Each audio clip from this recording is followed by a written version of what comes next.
on? I hope you guys are having a beautiful start to your days. We're kicking off with another podcast episode, and we're going to be coming in hot on the podcast. So if you're coming into this one live, guys, we are a little bit later than I would have liked, but do let us know in the comments if you're popping in to get some value. We are going to be kicking this off in a couple of minutes. So, team, I hope you're having a beautiful start to the morning. Firstly, I wanted to say apologies for this morning's podcast. Facebook's done some different things to make it a little bit harder for us to actually do the stream, but we are here and we've worked it out. So we're going to be popping this off in a couple of minutes. So if you're coming into this one live, guys, let us know and we're going to rip straight into this. This is going to be an episode that's 350. I'm super proud of this. So we're 350 podcast episodes deep. There's a lot of work that's gone into the podcast. So hopefully this one's going to be a little bit of value, more of a reflection podcast, I'm going to say. So I'm going to talk about the lessons that I have learned, particularly over the last couple of years about coaching and what I think would be really, really applicable to you. So if you're coming into this one, guys, we're going to start in 1.5 minutes. So get down into the comments, let us know that you're here, and we are going to be ripping into this. And again, I want to apologize for being slightly late, guys. Like I said, technology sometimes just doesn't work. And unfortunately, it decided to do it on episode number 350. Hello, Maxi. I hope you're good, mate. Good morning to you, champion. Good morning to you, JJ. I hope you've had a beautiful start. Congratulations on the 350. Yeah, you got it, JJ. So nice to catch up with you yesterday after your amazing meditation retreat, brother. Hey, Steph. Lovely to see you on the call yesterday as well, Steph. We're going to be kicking off in 1 minute. So, team, if you're coming into this one live, get down and let us know that you're here. Hello, Maddie Mitchell. I've got to go live a little bit later so I get to speak to you more often. Dude, I love you, brother. And also, Maddie, just letting you know, bro, I'm going to be back home in March and we're going to be doing another retreat, just so you know, very early April. It's already booked in. So if you didn't know that, well, I tell you what, you should get excited because it's going to be sick. Guys, 30 seconds till we're kicking this off. And I am pumped to share with you a little bit of wisdom this morning. If you do watch this one on replay, you know what to do. Hashtag replay in the comments and get back amongst. And then we're going to rip into this. I reckon we're good to go, guys. On the count of, wait a second, I'm going to bring in our Instagram audience. So let's get stuck into this. On the count of 5, 4, 3, 2, and 1. Welcome back to the Better Body Academy podcast. This is the podcast that you come to when you are sick of the dumb diets and unsustainable workout programs. We're celebrating. Yes, it's episode 350 of the podcast. I remember when I started doing these podcast episodes 349 episodes ago, I was literally shitting my pants. I was so nervous about talking to a camera in long format like this. And fast forward, 3 or 4 years, we're 350 episodes deep. And we've got tons of subscribers on both Amazon, Spotify, Apple, anywhere where you can find podcasts. Search for the Better Body Academy podcast. You'll find a ton of episodes there. Hello, Gav, which will take you through mindset coaching, nutrition coaching, how to do the most from your training. And in this episode, what we're going to be doing is going through the lessons that I've learned, particularly over the last 5 years, and the ones I want to share with you around what people do that are successful in their transformation. Okay, so without further ado, let's get stuck into this. Number one in the top is that you cannot help a person that isn't ready for change. So a lot of people I speak to constantly on Instagram and Facebook and YouTube and TikTok, and they all say, oh yeah, I'm just like feeling so much pain. I need to change. I've been thinking about this and I want to do it. And now's the time. And then what happens is within the first week, something comes up and they don't follow through. And for me as a coach, it is so frustrating that this person is paying me money. I mean, the easy thing for me to do is take the money and run, right? That is not integral with me as a person. I want you, if you're going to pay me for the service, I want you to get the best fucking results you can. But in order to do that, you have to be able to meet me halfway, to meet our team halfway. And I think what a lot of people do is that they think they're ready, but they just like the idea of fast forwarding to the end. Guys, when you're talking about transformation, I want you to take the word transform. I want you to break that down. Trans is a word that means change. Okay? Change. Form. Your shape, who you are, your identity. So when we're transforming, we're changing who we are. We're changing our state. And it sucks that so many people, if you ask them at the start and you said, is this going to be hard? They would say, yeah, I think it's going to be hard. I'd imagine it's going to be hard. I'm not just going to be able to do this just quickly, right? Yet, as soon as they meet a little bit of resistance in their journey, they fucking drop out. Now, this isn't everyone, of course. But let me tell you something that I've learned is that you will never be ready. There is never the perfect time. You think that the best time is when you've got a clear calendar so that you can do a period of fitness. That's not the fucking answer. The best time to start is when you are busiest. And why is that? Because if you can make the system work when you're busy, then when things are easy, when life backs off a little bit, when you have plenty of sleep, when the kids are behaving and everyone's doing their thing and jobs, money's good and jobs secure and business is pumping, then guess what? It's going to be easy. If you can get into shape when it's tough, that is what makes it work forever. And the point is, you're going to come up against some friction in that process. Help you unless you are ready to help yourself. And this is why, for me, my favorite clients are 35, 40, and older. Because by the time you got to 40, you're just fucking sick of failing. You are sick of guessing. Which brings me to lesson number 2. And that is the ego is the enemy of your results. What I've noticed so much is that women are so much more likely to ask for help. Whereas guys are so much more likely to struggle in silence. And all you guys that are watching that are struggling in silence, oh my gosh, it's because your ego's too big to ask for help and you want to be the wolf. You want to be self-made. You want to be the brave motherfucker.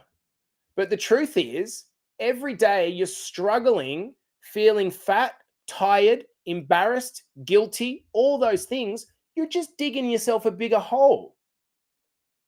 And I did the same thing. For 5 years, 6 years, I told all my friends and family that I was a health coach. The truth is, I actually made $1,200 in 6 years health coaching. That sounds like a part-time fucking hobby. And the reason was because I was too self-made to ask for help. And instead of actually getting quickly to the result, instead what I did is tried to figure it out myself, doing shit that didn't work, spinning the wheels. So I want to ask you, is that what you're doing? Even if you're in our program, are you actually embracing the simple plan that you're given around your nutrition, around your training, around your steps, and then just being accountable, coming to the coaching calls, doing a little bit of tracking of your protein and your steps? When we do the basics and push the ego to the side, guess what? It actually becomes pretty easy. That doesn't mean that you're not going to have hard times during your transformation. Of course you will. Like, that's part of life, right? Remember, go back to what I said initially. We're transforming. This is going to take time, but be willing to park the ego and ask for help. Let me ask you a question. If you're listening to this, how valuable is your time to you? I think this is a really good question to ask yourself. What do you go to work for?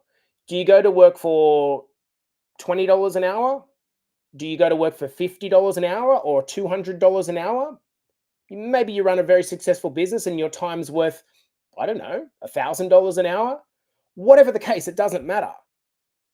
Okay, if you spend the next 6 to 12 months struggling, that's that's money that you're throwing in the bin while you struggle.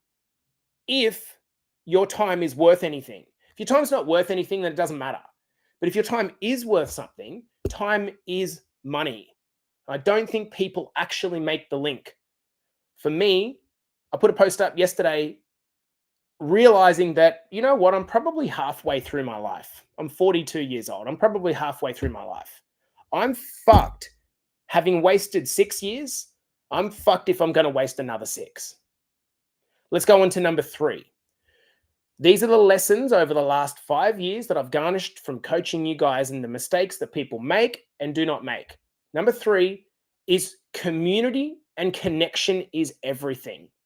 The hardest thing is to try to explain to someone who is doing it on their own and trying to figure it out themselves that the missing ingredient for you is actually the fact that you're trying to do it on your own instead of leveraging people. Here's what happens. When you get a coach, you ask questions and they tell you what to do. But you might always look at that coach and think, well, yeah, but he's in the fitness industry or she's in the fitness industry. She's got plenty of time. And I think that would be a reasonable thing to think.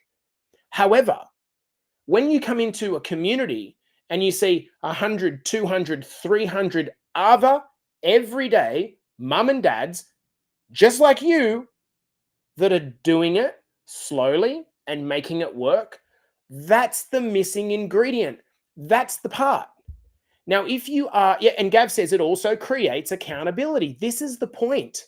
This is the exact point.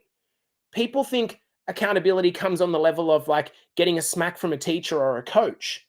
But the truth is, real accountability comes from you being in a container with people who are just marginally in front of you, right? So they can pull you through. We've got a number of guys and girls in our program who are phenomenal humans. And these humans set the tone for the entire rest of group. You know who you are, right? And so this sets the tone for the rest of the group. People, if they can move past their ego and not compare to these people and instead can aspire to achieve the same things, like maybe running an ultra marathon or getting yourself down to 10% body fat or developing a superb business, whatever it is that if you can learn from the people around you, man, you become the product of the people that you hang around with 1,000,000%. And I do the same thing. I'm in a coaching mastermind with 130 other coaches who are phenomenal coaches.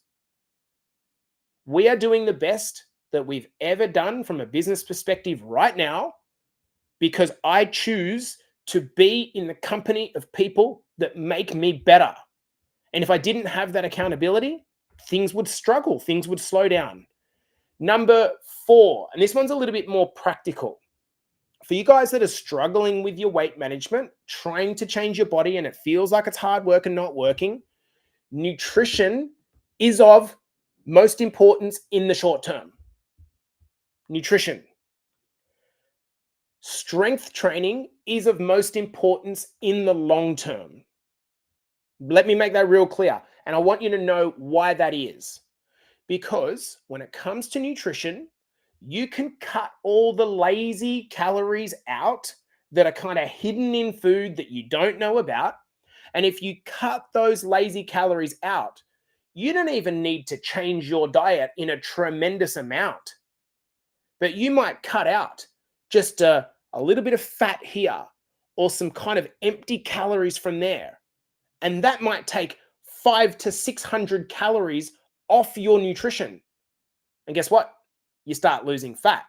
For you to burn 500 or 600 calories through exercise, you've got to run for three hours, basically, the average person at an average pace. So you got a choice between cutting a couple of things here that don't really do anything but just give you a bunch of empty calories, or do loads of exercise. Most people would choose to just cut the lazy calories, right? Because that's simple and it doesn't require any extra time. So in the short term, if you want to try to move the scale a little bit, your focus needs to be on nutrition. But in the medium to long term, what ends up happening is as you slowly reduce calories a little bit, your body will start to adapt. It'll start to reset a new baseline. And what that means is that the only way you're going to keep losing weight is if you keep losing calories, which makes it unsustainable because you end up running into the ground. So, what's the answer? You have to lift your shitty metabolism. Most 30, 40, 50, 60-year-old people have got a really slow metabolism. And it's almost like not your fault. It's not your genetics. What it actually is that the sedentary lifestyle that society has created where we sit down on our asses means that our muscle is just leaving us very slowly but consistently over the course of decades. And so you wake up one day and it just feels like you sniff a donut and put on weight. That's because your metabolism is really slowed down. So what ends up happening is if you just keep doing all this cardio, right, you're stuck to the treadmill or you're stuck to these low calorie diets. You're like a fucking rat on a hamster wheel, running and running and running and running and running and not getting anywhere. The guys that keep the weight off long term are the guys that rectify their metabolism by increasing their strength training. That doesn't mean living in a gym 17 times a week. It means doing some strength training and increasing their protein and not sticking to these pitifully low calorie amounts. What that does is creates muscle, lean tissue, so that you can then lift your metabolism, which means your body is requiring more calories. Does that make sense? You've effectively got a bigger engine.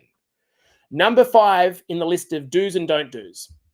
This one's like, I can repeat this till I'm black and blue. And that is that, interestingly, the black and white mindset is the number one mindset that kills people.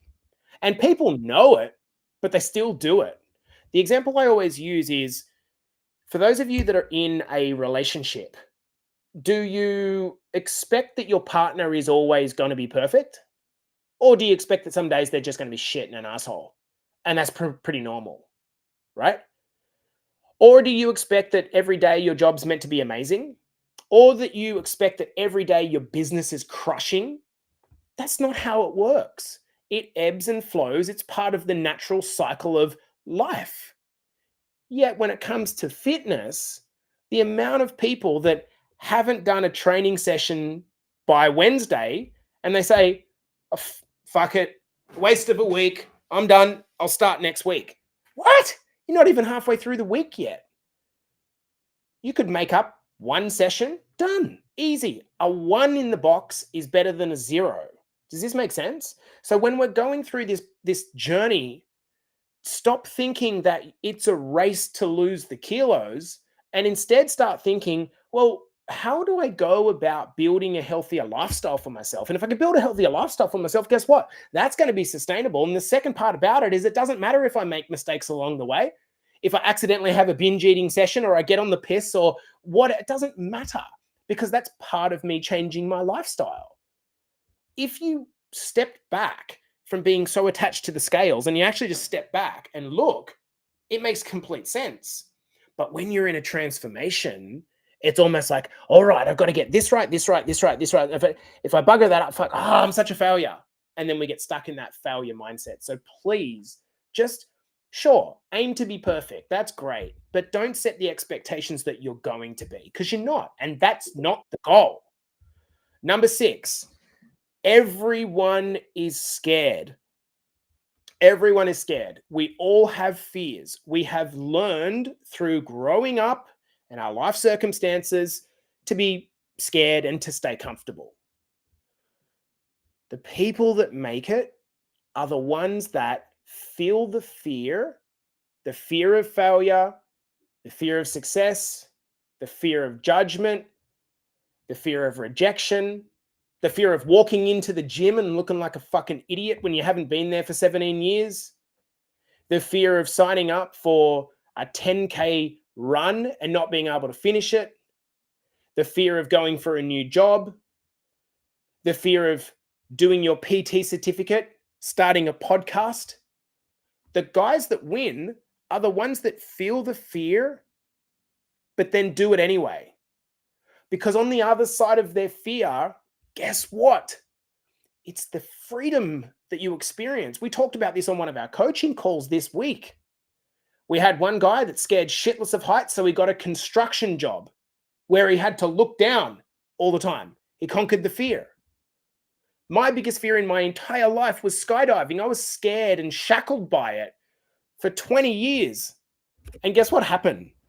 I was challenging one of my clients to say, listen, dude, you got to get the fuck in the gym. You got to stop pissing around. You just have to get there. And he says to me, he goes, Jace, that's interesting. What are you scared of? What are you scared of that you've done? He called me out properly. And guess what? That was actually what I needed. I was scared shitless of the idea of a skydiving. So over the course of about 6 months, I rehearsed skydiving in my mind over and over and over again as if I'd already done it. And then one day jumped out of a plane. And on the other side of that fear was a better version of me. Has nothing to do with business, has nothing to do with fitness, nothing magical happened, except I proved to myself that I can do something hard, and that built my self-belief.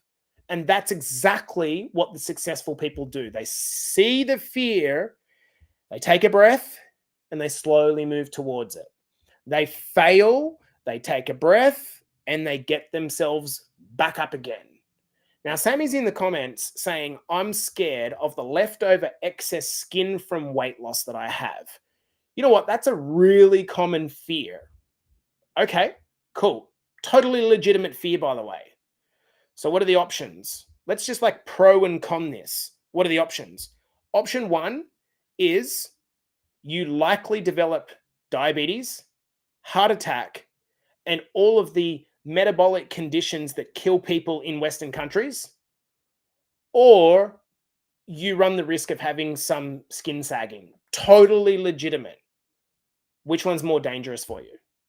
Which one is going to hamper your quality of life? Which one is going to give you options beyond facing that fear? It's a really good point you raised, Sammy, but I think that is, I'm not in your situation, but that's the way that I would personally confront that. Now, the final number 7 of this list, where we've gone through and we've talked about the 7 things that I've seen that successful people in their transformation do, but others don't. And that is owning your own shit. When you own your shit, it sets you free. When you fail, when you smash it, when things are hard, when things are struggling, when things are great, when you own all conditions, that's what sets you free. What ends up happening is that, guess what? There's going to be things that happen in your day-to-day life that you just can't control. Shit's going to happen. One of our coaches is one of the most special men you'll ever meet. He's my best friend from school. His name's Troy, and he's a phenomenal fucking human. Okay? He lost his daughter a week after she was born. You tell me what could be fucking harder than that. But guess what? After a period of it knocking him around, he worked out that he was the only person that could change him. Everyone else is too busy dealing with their own shit to worry about you. Everyone's so scared of doing the thing because of the fear of judgment or rejection or looking like an idiot. But guess what? No one gives a fuck. Queen Elizabeth died, 2 years ago? Something like that? How often have you thought about her until I've just mentioned her name now? So if the most famous person of nearly all time you haven't thought about ever since she died, do you think anyone gives a shit about you? And so not owning your shit and moving on into the next phase of your life, whatever that looks like for you, playing blame games on everyone else, blaming your coach, blaming the weather, blaming your genetics, okay, there might be some legitimacy to that, but it doesn't help you. You're still in the same position. The people that win are the ones that go, okay, well, I'm going to control what I can control right now. That doesn't mean that I'm going to be perfect. It just means that I'm going to move forward because I've only got X amount of squares left in my life. And I'm fucked if I'm going to waste any of them putting the responsibility to change into other people's hands. Hopefully you got something out of this morning, guys. I'm so passionate about a mission that we have in Better Body Academy, which is to change the lives of 1 million people, either directly or indirectly. I'll tell you what, guys, you're the only one that can save yourself, right? That doesn't mean you have to do it yourself. It means you have to be the one driving the car. And if you're ready and you can get to a point where you ask for help and you're willing to listen to your coaches, work through the struggles which are inevitably going to come up, on the other side of that lays an incredible version of you. Just think about getting to the end of your life, and people don't like talking about this, but this is how I create leverage on myself. Think about getting to the end of your life, being exhausted, but fulfilled because you had to go, rather than leaving all this potential in your pocket. This has been the Better Body Academy podcast, episode 350. I hope it was helpful. If you haven't already subscribed to the podcast, get over to Apple, Spotify, Google, anywhere you get a podcast, search for Better Body Academy podcast, and you can subscribe then. See you guys in the next episode. Peace. Okay, team. Let me know in the comments, did we get a little bit of something out of that? I hope there was something in it for you guys. Matty said, sounds amazing. I'll book it in. I would love to have another wino with you, Matty, my little legend. Mr. Travel PR says, what's the YouTube channel? It is Better. Oh, Jesus Christ. I don't actually even know. I'm going to have to check that out. I don't even know what my own YouTube. I don't hardly do anything on YouTube. I just double post there. Come over to Instagram. We're good. You'll get everything on here. If you want to go and listen to it on Spotify or Amazon or one of the podcast feeds, you can search it there. And that's probably the best place to get it. I hope you got some value out of that. Hey, Karen, I hope you're good. Hey, Lily, thanks for coming into this one. I know personally that I want to see fast results, and it's a lifestyle change. I love that. Well done, Sherry. All right, guys, I'm going to love you guys and leave you. Have a beautiful morning. Chat soon.